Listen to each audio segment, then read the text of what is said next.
Graças a Deus, amém. Saúde os irmãos com a paz do Senhor. Amém. Saúde os irmãos com a paz do Senhor, amém. Quem está feliz com o Senhor, dê um glória a Deus. Amém. Olha para o irmão que está do seu lado, diga assim para ele: que bom que você veio. Graças a Deus. Irmãos, abre suas Bíblias comigo, livro do Atos dos Apóstolos, capítulo de número 3, verso de número 10. Atos dos Apóstolos, capítulo de número 3, verso de número 10. Graças a Deus.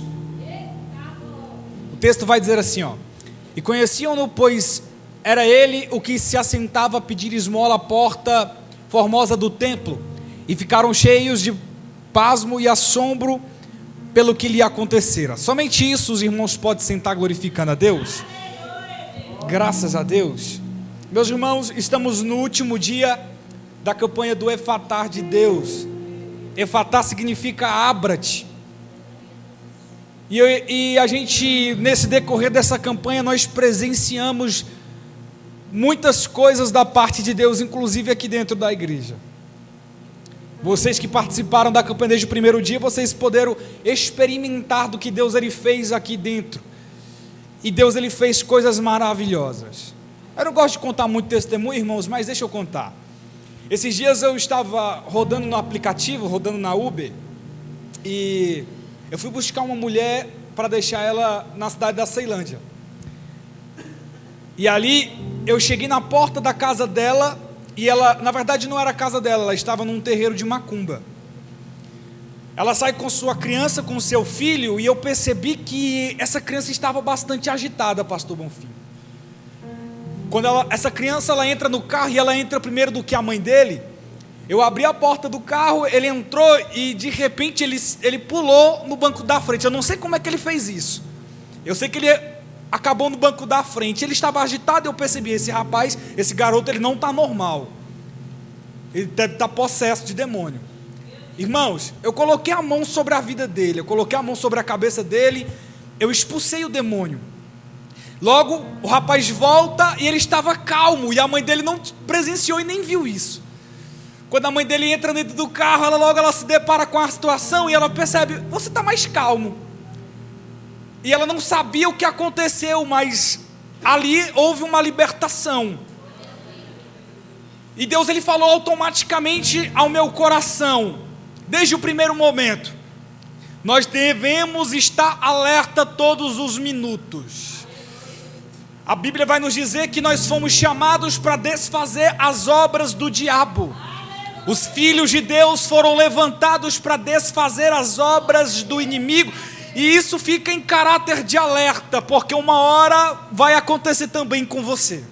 Nós presenciamos aqui desde o primeiro dia uma irmã que entrou aqui, possessa de demônios, acabou que no meio da campanha ela faleceu, e vocês presenciaram isso. Os filhos de Deus foram chamados para desfazer as obras do inimigo. Obras de macumbaria, de feitiçaria foram quebrados através dessa campanha. Maldições hereditárias foram quebradas através dessa campanha. Aquilo que estava travado foi destravado. Aquilo que estava fechado foi aberto. Efatá de Deus. Glória a Deus. Atos capítulo de número 3 vai refletir a história de um homem. E se eu dissesse para vocês, o Efatá de Deus aconteceu na vida desse homem, quer que eu te prove? A Bíblia vai dizer que 2 homens, discípulos de Jesus, apóstolos de Jesus, porque viram Jesus ressurreto, chamados de Pedro e João, eles vão até o templo, a hora nona, às 3 horas da tarde, para orar. Eu costumo dizer isso aqui, irmãos, que a oração, ela é a base que sustenta crente de pé. Quando você olha para essa estrutura, você pode observar tudo. Você observa as luzes, você observa as caixas de som, você observa a estrutura. Mas a única coisa que você não consegue observar é a base dessa estrutura. Só que, irmãos, concorda comigo que é a base dessa estrutura que sustenta toda ela? A oração é da mesma forma. Independente do quanto o crente seja espiritual, independente do quão relevante ele seja no reino de Deus, o que mantém crente de pé ainda é a oração. Independente de quanto o prédio cresça, o que mantém o prédio de pé, a estrutura de pé, é a sua base. A oração é a base que sustenta crente de pé. Esses dois discípulos, irmãos, eles acabaram de passar por algo chamado de efusão do Espírito. Quando o Espírito Santo, ele desceu e encheu 120 crentes que permaneceram fiéis de uma promessa de Jesus dentro de um cenáculo. Esses homens estão cheios do Espírito Santo, só que percebe algo. Não é porque eles estão cheios do Espírito Santo que eles deixaram de orar. Não é porque eles estão cheios do Espírito Santo que eles deixaram a oração de lado. Logo eles entenderam: eu posso estar cheio do Espírito Santo, só que eu não posso largar a oração. Eu posso falar em línguas, mas não posso deixar a oração de lado. Eu posso ser usado por Deus, mas a oração é o que me mantém de pé. Eles entenderam que era a base do seu ministério. Então o texto diz que eles vão para o templo orar. Logo que eles chegam no templo, eles vão se deparar com uma situação. Qual é a situação? De um homem, irmãos, que desde nascença, quando eu digo desde nascença, eu não estou falando alguém que se tornou coxo, alguém que se tornou naquela situação, não. Ele nasceu assim. Esse homem, irmãos, nunca provou poder andar ou poder correr. Esse homem nasceu com uma improbabilidade nas suas pernas, ele não podia andar. Isso aqui me chama a atenção porque na lei de Moisés, toda pessoa defeituosa estava impedida de entrar dentro do templo. Você sabia disso? Na lei de Moisés, um dos 613 preceitos da lei mosaica era justamente a proibição de pessoas defeituosas de entrar dentro do templo.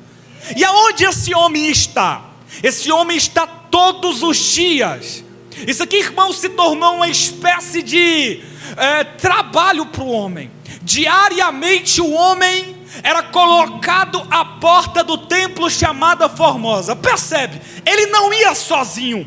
Colocavam o homem todos os dias à porta do templo chamada Formosa. Isso se tornou um costume. Parece que o homem batia ponto todos os dias na porta do templo chamada Formosa. Isso aqui mexeu muito comigo, porque, irmãos, uma das coisas que a gente tem que salientar aqui é que essas pessoas que colocavam o homem à porta só tinham o poder de colocar ele à porta.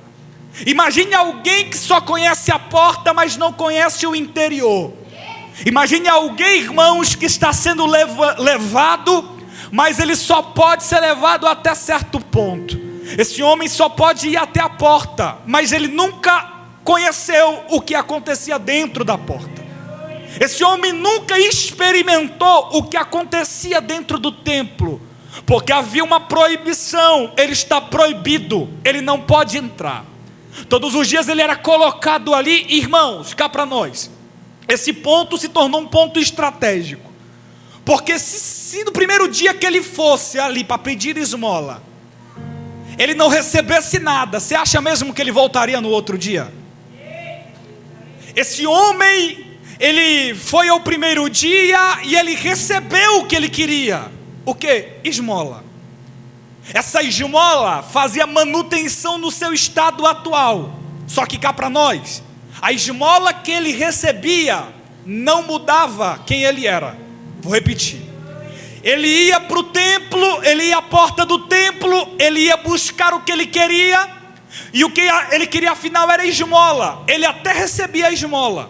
Só que quando ele olhava para aquilo que ele estava vivendo, ele percebia: a esmola que eu fui buscar não mudou a minha vida. Percebe, irmãos, que infelizmente nós estamos vivendo como aquele homem. Nós entramos dentro da igreja e nós vemos com um pensamento: eu vou buscar alguma coisa da parte de Deus. Eu vou entrar no culto e eu vou pedir alguma coisa. Irmãos, você até recebe a esmola que veio buscar. Você até recebe a esmola que tanto procura. Só que quando você olha para a sua vida, você vai perceber que a esmola que você recebeu não foi capaz de mudar a sua vida. O homem recebe a esmola nas suas mãos, Só que quando ele olha para suas pernas, ele vai perceber: eu ainda continuo coxo. Porque a esmola que o homem recebe não tem poder de mudar as suas pernas. A esmola que o homem recebe não tem poder de mudar a sua vida. Percebe algo, irmãos? Ele até vai para o templo, ele até está no lugar certo, só que a sua intenção é errada. Ele até está no lugar certo, mas está na intenção errada. E não adianta nós estarmos no lugar certo com a intenção errada. É porque, irmãos, nós estamos vivendo no meio de uma geração que entra em cultos como esse apenas para pedir esmola da parte de Deus. Eu vou para o culto nessa quinta-feira profética, nesse último dia de campanha, para receber da parte de Deus. Irmãos, infelizmente, você veio para o lugar errado. Por quê, Felipe? Porque quando você olha para o Velho Testamento, você não vai ver ninguém entrar num culto de mãos vazias. Você não vai ver ninguém entrar no culto, irmãos, para receber alguma coisa. Não, as pessoas entravam no culto porque elas entendiam: eu vou entregar o que eu tenho de melhor. Porque a partir da sua entrega, Deus fazia absurdamente mais. Se lembra de Ana? Enquanto Ana pede esmola para Deus, nada acontece na sua vida. Enquanto Ana ora e diz: eu quero um filho, Deus não olha para Ana. Mas no dia que Ana entra no culto com um coração diferente, ela se derrama no altar e diz: Deus, eu vou entregar um filho a ti, eu vou te entregar no altar. Deus, a Bíblia diz, irmãos, que Deus naquele dia se lembrou de Ana, porque a primeira coisa que Ana fez naquele dia foi entregar para Deus aquilo que ela nunca tinha entregado. Enquanto esse homem procura esmola, ele até recebe. E por que eu disse que a esmola fazia a manutenção do seu estado? Porque, irmãos, ele foi buscar esmola, e quando ele recebe, ele até fica feliz, porque ele achou o que ele procurava. Só que quando ele olhava para o seu estado, ele percebia: nada mudou. Porque percebe uma coisa: nem sempre aquilo que eu quero tem o poder de mudar a minha vida. E Deus não tem compromisso com aquilo que eu quero. Felipe, o que você está dizendo? Irmãos, a esmola que o homem foi buscar deixava o homem feliz por um momento, só que não era capaz de mudar a vida do homem. E Deus não tem compromisso de te fazer feliz por um momento. Deus não tem compromisso de te deixar feliz em culto. Não. O compromisso de Deus é de mudar a tua vida de uma vez por todas. É por isso que o homem recebia esmola, ficava feliz, mas quando olhava para o seu estado, ele percebia: nada mudou. E Deus não tinha compromisso com a esmola, porque Deus não queria fazer manutenção no estado do homem, deixar ele feliz por um momento, e quando ele fosse para o outro culto, ele fosse buscar esmola novamente. E percebe uma coisa: nem sempre Deus vai te dar o que você quer. Por quê? Porque nem sempre o que você quer muda a tua vida. E Deus não tem compromisso de te deixar feliz por um momento. Deus não tem compromisso de te deixar feliz, irmãos, de ir apenas uma conferência ou um congresso uma vez por ano. Não, o compromisso de Deus é de mudar a tua vida de uma vez por todas. É por isso que por vezes Ele não vai te dar o que você quer, porque nem sempre aquilo que você quer muda a sua vida. E às vezes Ele vai te dar só o que você precisa, porque aquilo que você precisa muda o seu estado, muda a sua vida. Esse homem vai procurar esmola e ele recebe a esmola, mas a esmola que ele recebe, ele percebe que não muda a vida dele. Então algo vai mexer no texto comigo, quando Pedro e João diz para o homem: olhe para nós. Percebe, irmãos? O homem nasceu coxo, mas o homem não nasceu mendigo. Vou repetir: o homem está em estado de mendiguez, porque todos os dias ele vai pedir esmola. O homem nasceu coxo, mas o homem não nasceu mendigo. A primeira coisa que teria que mudar na vida do homem, evangelista Lídia, era a sua mentalidade. Porque não adiantava nada Deus mudar a vida do homem se a sua mentalidade ainda fosse de mendigo. Eu costumo contar essa história muitas vezes quando eu prego essa mensagem. É de um homem, de um rapaz que tira um mendigo das ruas, coloca dentro de casa. Ele vai trabalhar e ele deixa o mendigo em casa. Logo que ele chega no trabalho, poucos minutos se passaram, E o corpo de bombeiro liga para o homem, dizendo que a sua casa está em chamas. Quando ele chega na sua casa, ele vai perceber que a sua casa foi incendiada. E ele vai perguntar ali para o chefe do corpo de bombeiros o motivo do incêndio. Aí ele vai responder para o homem: foi uma latinha que estava em cima do fogão. Percebe, irmãos, que não adiantou tirar o mendigo da rua se a mentalidade ainda fosse de mendigo. Percebe, esse homem nasceu coxo, mas não nasceu mendigo. A primeira coisa que tinha que acontecer era uma mudança de mentalidade. Eu me lembro bem, irmãos, de um dia Paulo escrevendo Romanos capítulo de número 12. Uma das coisas, e quando eu prego sobre o texto de Romanos 12, o título que eu dou é justamente esse: a teologia de um culto que agrada a Deus. Como assim, Felipe? Quando Paulo escreve Romanos 12, Paulo está no meio, irmãos, de um contexto social muito conturbado. Ele percebeu algumas estratégias do diabo. A primeira estratégia que o diabo usou foi perseguir a igreja. Só que ele percebeu que perseguindo a igreja crescia. Então o diabo muda a estratégia. E qual é a segunda estratégia que o diabo usa na história? Ele começa a perseguir a liderança. Quando ele percebeu que perseguindo a igreja crescia, ele entendeu: vou mudar a estratégia, eu vou perseguir os líderes. Matou Tiago a fio de espada, prendeu Pedro para matar depois da Páscoa. Só que aí ele percebeu que quando ele perseguia a liderança, o texto vai dizer que a igreja se fortalecia na oração pela vida dos pastores. Então o diabo muda a estratégia, porque ele entendeu: se ele persegue a igreja, se ele persegue a massa, a igreja cresce.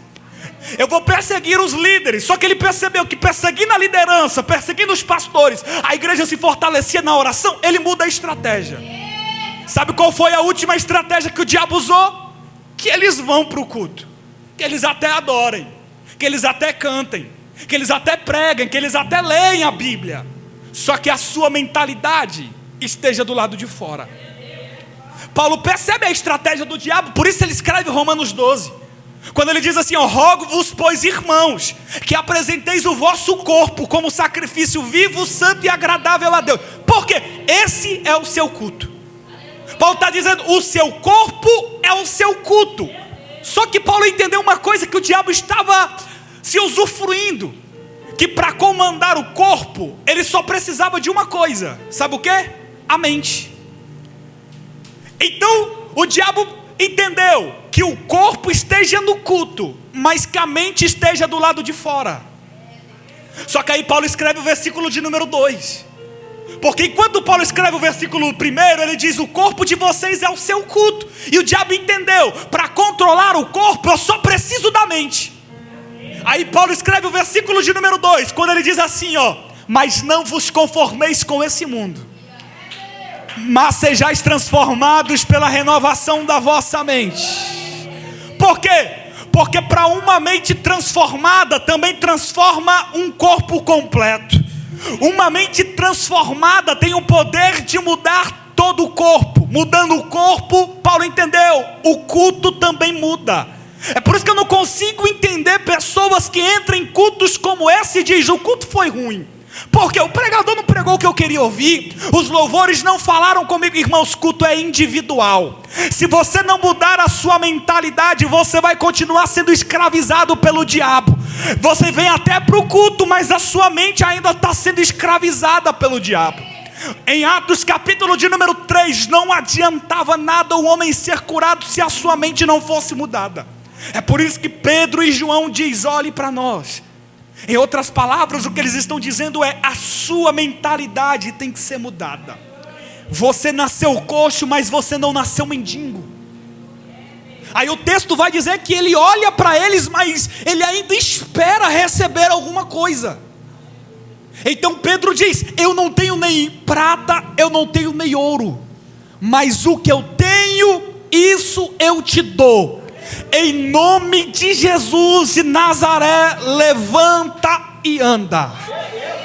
Agora, se eu disser para vocês, irmãos, o coxo se levantou, sim ou não? Não, o coxo não se levanta. Por que o coxo não se levanta? Porque não adiantava Pedro pregar se as palavras de Pedro não tivessem uma atitude. Não adiantava eu falar de Jesus se o amor de Jesus que eu prego não tem uma atitude. Pedro entendeu uma coisa, irmãos, que não adianta eu falar de Jesus se eu não tiver obras do amor de Jesus. Sabe o que Pedro faz? Pedro estende a mão, porque o Jesus que Pedro prega ensinou para ele que nesses momentos que alguém está caído, ele não aponta o dedo, mas ele estende a mão, porque estender a mão para quem está caído vai colocar essa pessoa novamente de pé. E infelizmente nós estamos vivendo no meio de uma geração que ao invés de estender a mão está apontando o dedo. Só que o caráter da igreja de Cristo não é uma igreja que aponta o dedo, mas é uma igreja que estende a mão. Enquanto Pedro prega, o homem não se coloca de pé, mas quando Pedro estende a mão, a Bíblia vai dizer que o homem salta, o homem vai pular, os seus tornozelos ganharam força. Versículo de número 10, irmãos. Sabe para onde o homem vai? O primeiro lugar que o homem vai era o lugar aonde o homem estava proibido de entrar. Filipe,